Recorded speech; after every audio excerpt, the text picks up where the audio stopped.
Chapter 13. The Empress Dowager. Maomao was thrilled. Indeed, she could hardly have been happier. Behind her, Hongyang and Yinghua stood looking intimidating. Really? Right here? Maomao asked, watching Hongyang carefully. Yes. Have a good, hard think about what you did, the chief lady-in-waiting replied with a snort. Maomao's eyes began to brim with tears, and she clasped Hongyang's hand. Thank you so much, she said, bowing deeply. Wait. Maomao? Ooh, this is the exact opposite of what we wanted. Maomao, paying no heed to Hongyang and Yinghua's dismay, veritably flew into the storage shed. This was to be her room from today forth. Don't you think that's a little harsh, Yinghua? Guyuan asked as she poured some tea, which she offered along with a snack to Yinghua. I thought so too, but it's her own fault, Yinghua replied, managing to purse her lips and sip her tea at the same time. Today they were having a sweet-smelling fermented tea from the west. We kept telling her to stop, but she wouldn't. We know she was out collecting bugs again. She glared at Maomao. Hongyang, it seemed, had thrown out all the fruits of Maomao's efforts. Maomao only cocked her head. She'd stopped trying to gather lizard tails, recognizing that work couldn't get done around the Jade Pavilion if the ladies-in-waiting kept fainting. What are you talking about? She asked Yinghua, genuinely surprised. I stopped after the thing with the lizard. There's talk. We heard a weird lady was going around the rear palace collecting bugs and laughing like a maniac. Maomao didn't say anything, but Yinghua and now Guyuan too both looked scandalized. This was clearly some sort of misunderstanding. I don't do that, Maomao said earnestly. Yes, she'd collected moths one time recently, but that had been for work. She hadn't gone after a single other bug since then. Or lizard. And if I did do something like that, it wouldn't be bugs I was after. It would be herbs. But you admit you would be maniacal about it. Yinghua and Guyuan looked thoroughly exasperated as they studied Maomao. Of late, they had finally started to grasp her true nature. Grr. She knew that look. They didn't believe her, but it was true. Maomao had only been laughing because she'd found some medicinal herbs, not because of any bugs. She did have some measure of common sense. She understood perfectly well what would happen if she tried to cultivate insects in that cramped room. It was summer. It would be a catastrophe. Maomao frowned and balled her hands into fists. This was a very grave situation. But she thought she knew who was really responsible. He who is be Buingwa? Xiaolan asked, her mouth full of peach bun. Maomao offered her a bamboo cylinder full of sweet tea and nodded. They were chatting and snacking behind the laundry area, as usual. Maomao had made Xiaolan write a few characters in the dust to satisfy herself that the girl was paying attention in class. She certainly was. That Shui. She's the most mercurial creature, Xiaolan said, drinking some tea. Maybe it was her recent academic bent that had introduced difficult words like that into her vocabulary. She hopped down off the barrel she'd been sitting on and trotted toward some palace women chatting near the well. Hey, you don't know where Shusui's been lately, do you? Maomao went after her. The three palace women answered Xiaolan with a friendly greeting, although they stiffened a bit when Maomao approached. Their reaction wasn't unusual. Xiaolan and Shui were about the only women with taste strange enough to enjoy talking to Maomao. She's an odd one of the ladies said. Just when you think you've seen her, it's like she's gone again. You know, I feel like she's been around. Yeah, me too. The one thing they seemed sure about was that they weren't sure. Ooh, where? Tell me, pretty please. Xiaolan, with no fear of anyone she might be talking to, began to pester them mercilessly. The three ladies looked at each other, obviously hesitant to say. They were probably feeling sensitive about having Maomao there. Her outfit wasn't like theirs. It was still plain and easy to move in, sure, but it wasn't one of the general uniforms the rear palace issued to its staff. No, she wore clothing given to her by her mistress, as befitted an attendant of one of the consorts. Those outfits created an invisible but uncrossable barrier between those who attended the consorts and those who didn't. Shoot. Maomao realized she should have kept her distance. Some of the palace women could be hostile toward those who served the consorts, but many of them simply clammed up, afraid that sharing the wrong rumor might get them in trouble. Few people were as carefree as Xiaolan. So, what to do now? She might have been able to lighten the mood with some snacks, but she'd given everything she had to Xiaolan already. Maomao felt in the folds of her robe, wondering if she might be carrying anything that could work as a bribe in lieu of food. Ooh. She thought as she ran across one particular item. If any of you have any details, I might find my way to giving you this. It was a lovely piece of cloth, pleasant to the touch and faintly perfumed. It was technically a handkerchief, but it was of such fine material that, with some imagination, it could be practically anything. In point of fact, Jinshi had given it to Maomao when her cheek had been injured. She'd been thinking she might be able to sell it to the quack doctor at the medical office. She didn't want to spend too long thinking about any interest in men he might have, but she might get a few coins out of him for something that had belonged to the gorgeous eunuch. Is that? It looks like silk, doesn't it? Most unsuitable material for a handkerchief, I dare say. One of the women took the cloth and brought it to her nose. Then her eyes went wide. This smell. It can't be, can it? Maomao turned toward the woman with a slight smile on her lips, though she didn't let it reach her eyes. I'll leave that to your imagination. She feared that actually saying Jinshi's name would be counterproductive. Let them get a whiff of the idea and fill in the rest themselves. The woman with the sensitive nose was mumbling to herself, wait. But. Can it really? Could it be his? Maomao couldn't be sure who she was thinking of, but she saw she had a taker. When they saw the woman's reaction, the other two ladies with her took turns sniffing the handkerchief. Maomao folded the cloth up and said respectfully, perhaps I could prevail on you to share your insights first. The palace women told Maomao that they'd spotted Shui among the unkempt groves in the northern quarter. It made sense. That was where Maomao had run into her before. It was apparently a favorite spot of hers. Maomao went there and sat down among the trees. It being summer, there were a lot of noisy insects. The cicadas crying all around she could forgive, but she crushed a few mosquitoes that buzzed irritatingly past her ear. Should have brought a little burner to keep the mosquitoes away, she thought. They used mugwort and pine needles to produce a thick smoke that kept the bugs at bay. One was always burning at the Jade Pavilion because Princess Lingli was still so young. The area around the woods wasn't tended very carefully, and Maomao saw all kinds of things growing there, pampas grass, for example, and a bevy of red flowers. She leaned toward them. So this is where they grow. They were white blossom flowers. The trumpet-shaped blooms would start to open come evening. Maomao picked one and crushed the petals, staining her fingers with a red juice. It was a little game she'd often played when she was young. Meanwhile, the courtesans had picked the flowers for their seeds, which contained a powder much like face-whitening powder. But that wasn't how the courtesans used it. A question still lingered in Maomao's mind. It was about what had happened at the Crystal Pavilion a few days before, when consorts Li Hua's chief lady-in-waiting, Xin, had been found to be attempting to make a drug to induce a miscarriage. Xin had never used any perfume before. If the stuff contained ingredients that could be harmful to a pregnancy, and if she felt it was she who should be consort, it would explain why she wouldn't want to wear it. She'd probably hoped to take Li Hua's place. She might have thought that if the current consort failed to produce an heir, her family would feel compelled to give His Majesty someone else instead. And yet, on this occasion, she'd been so desperate to produce the abortifacient that she'd even worn the dreaded perfume. Why? Consort Li Hua had been wearing looser clothing than usual. Outfits that didn't cinch around the belly, just like consort Gyokuyu. And was it Maomao's imagination, or had she looked a little plumper than before? Gyokuyu was hardly the only one who received the emperor's visits. There was one very distinct possibility, but Maomao didn't dare say it. It wouldn't matter if she did. She was in no position to help consort Li Hua. Her nagging doubt was about the ingredients involved in whatever Xin had been making in that storage shed. Anyone could have bought the perfume oils and such from the caravan, provided they had enough money. That much was obvious. And yet, Maomao found herself perplexed. The courtesans gathered the white blossom seeds not for cosmetic purposes, but to create a drug that would rid them of a child in their belly.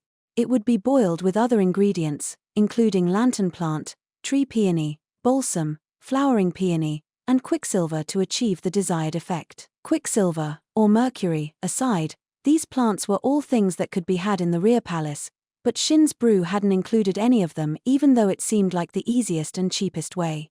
That left Maomao with an unsettling thought. Maybe someone had deliberately told Shin about the toxins. That person might still be here in the rear palace. She tried to give Jinshi an inkling of what she was thinking with an oblique suggestion, and she knew him well enough to expect he would look into the matter. She was less sure whether the proud, stubborn chief lady-in-waiting would be easily induced to talk. At that moment, the cacophony of cicadas suddenly subsided. Trying. She heard what sounded like a bell ring quietly, followed by a distinct rustling. She turned toward the sound to discover something large crawling through the pampas grass. It hopped along like a frog, then raised its hands and started laughing merrily. "I've got you this time," it shrieked. The voice had the same touch of innocence as Xiaolan's, but was higher pitched. The owner of the voice had a grin on her face, a face that looked surprisingly young for how tall she was. The woman, obviously pleased from the bottom of her heart, took the insect in her hands and put it in a bamboo insect cage. "I can't believe it," Maomao thought, watching the girl cackle as she hopped around in the weeds grabbing at bugs. "They mistook me for that." It was frustrating. She thought she was a little less deranged than that. Her curiosity satisfied, however, Maomao made to leave the area. She didn't get far. She heard it again, trying, this time from right by her ear. Puzzled, she touched her head to discover a bug sitting on it. This, it seemed, was the true source of the bell she'd been hearing. And that would have been fine, if it had been the end of the matter. Instead, a figure came charging at Maomao, colliding with her. "My bug," it cried. Then the figure looked at Maomao in surprise. Her face reminded Maomao of a squirrel somehow. "If you could get off me, I'd appreciate it," Maomao said, but the girl didn't move a muscle. Her hand was on top of Maomao's head, perfectly still. She looked a bit disturbed. Maomao quickly guessed what was going on. "Hurry up and take it away. I don't want to lie here with a bug on my head." There had been a squelch when the girl had tackled her. Something had squished, and she knew what. "I'm real sorry, Maomao," Shisui said, but she was grinning as she finally stood up. It felt wonderful to pour the cold well water over her head, but she couldn't wash away the feeling of disgust. The other girl handed the sopping Maomao a handkerchief. She took it gratefully and started mopping herself off. The insect cage hanging at the girl's waist was occupied by several bugs that were a sort of scorched color. They shook their wings, making a sound like a ringing bell. "So that's what you were trying to catch?" "Aha!" Shisui still looked a bit embarrassed, but her eyes as she turned to Maomao were shining. Maomao had known she liked insects, but she hadn't quite realized just how much. While Maomao was still trying to decide what to do, she found the other girl pulling her around to the far side of the well. That side was shaded by the trees, and there was a wooden box, a perfect place to sit down. Shisui patted the box, directing her to sit. Maomao was starting to get a very bad feeling about this. And her bad feelings were usually right. "These bugs are native to the island country to the east, see? They make noise by vibrating their wings," Shisui informed her, not looking up from the inhabitants of the cage. "I guess some of them must have hitched a ride with a trade mission and then gotten loose. I think this is the only place they live in our country, just like those moths." Maomao offered a half-hearted sound of interest. "Their coloring makes them look like cockroaches, but they're not, so don't worry." Maomao could have lived without knowing that, she thought, once again rubbing her head vigorously with the handkerchief. The girl with the poor choice of words delivered this meandering lecture on insects for a full 30 minutes. If this went on, the sun would be down before they were finished. Maomao kept trying to break her way out of the conversation and leave, but each time, she felt a tug on her sleeve and was drawn inexorably back into the lesson. She well understood wanting to talk about something you were interested in, but she wanted to alert Shisui to what a bore it was for her audience. "If only we were talking about drugs. Then I could survive this." The uncomfortable stretch was soon abruptly interrupted by the clacking of a wooden clapper. Maomao looked around, trying to figure out where it had come from. She could see the other nearby palace women doing the same thing. The source was soon revealed from the gate to the south. A figure appeared, flanked by a lady-in-waiting and a eunuch bodyguard to each side, with 3 more people trailing behind her, one of whom was sounding the clapper. The center of the parade was a woman dressed in colorful finery. Maomao thought she recognized her face, composed and gentle-looking. I do believe that's the Empress Dowager. She'd only seen her once, at the garden party the year before, but there were only so many people who could progress through the rear palace with such an extensive entourage.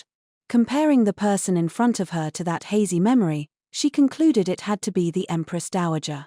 She looked altogether too young to be the mother of the current emperor with his robust facial hair, but on she came, the clapper sounding all the while. Wonder where she's going, Shisui whispered.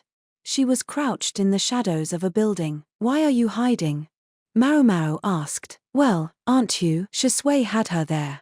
In an almost conditioned reflex, Maomao had likewise crouched behind a pillar. All the other palace women around were bowing deeply. It had been drilled into everyone from the moment they arrived here that was what one did when someone of higher status passed by. Strictly speaking, it was what Maomao should have done whenever Jinshi and his cohorts were present, but she'd gotten in the habit of forgetting lately. That won't do, she thought. She had to maintain proper boundaries. Shaking her head, she resolved to do better in the future. Is she going in the direction of the clinic? Shisui mused, putting her chin in her hand and watching the Empress Dowager. It was certainly true that the clinic was in the direction the parade was going. The clinic, Maomao wondered what the Empress Dowager would be doing going to the rear palace's unofficial medical office. Quite unexpectedly, Shisui provided the answer. I heard it was her ladyship who started it. That was back when the Empress Regnant was still at her most powerful, so she couldn't do it publicly, and even now it's still kept pretty quiet. That would certainly make sense. The Empress Dowager was reputed to be a kind-hearted woman. It was said to be by her influence that both slavery and the making of eunuchs had been forbidden upon the accession of the current emperor. Either of those changes alone would have been revolutionary in its own right. Many people felt they were good choices from the perspective of simple humanity, but there were problematic knock-on effects. The slave trade, for example, had been a form of business, and pulling it out from under things had brought certain sectors to a halt. There was also the question of where to draw the line as to what constituted slavery.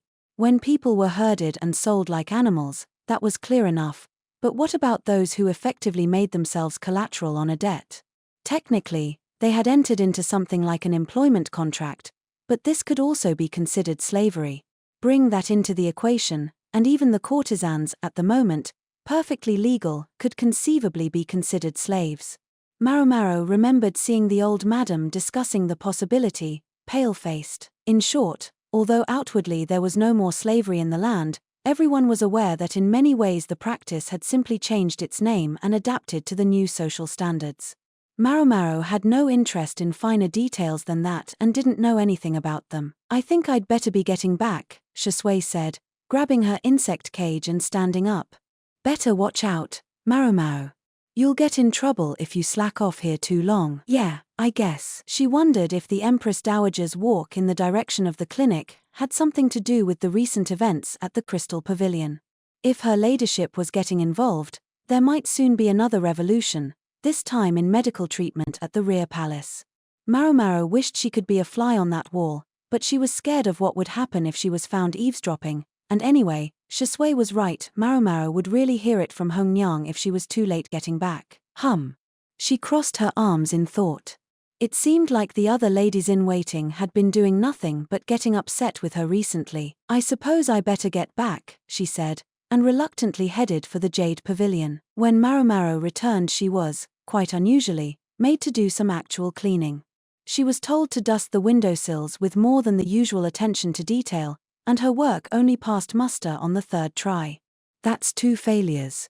She was starting to wonder if Hougong really was getting her back for her recent attitude, but when she saw that the other ladies-in-waiting each had to redo their work at least once, she figured it must be something else. Someone must be coming. But who? The only times they cleaned this carefully were when another consort was coming for a meal or a tea party. Such meetings had been suspended recently, and only consorts in whom they had the utmost confidence were received at the Jade Pavilion. Just as Maomao was wondering who might fit that description, the visitor arrived. It turned out to be the Empress Dowager herself. It's been too long, Lady Anshi.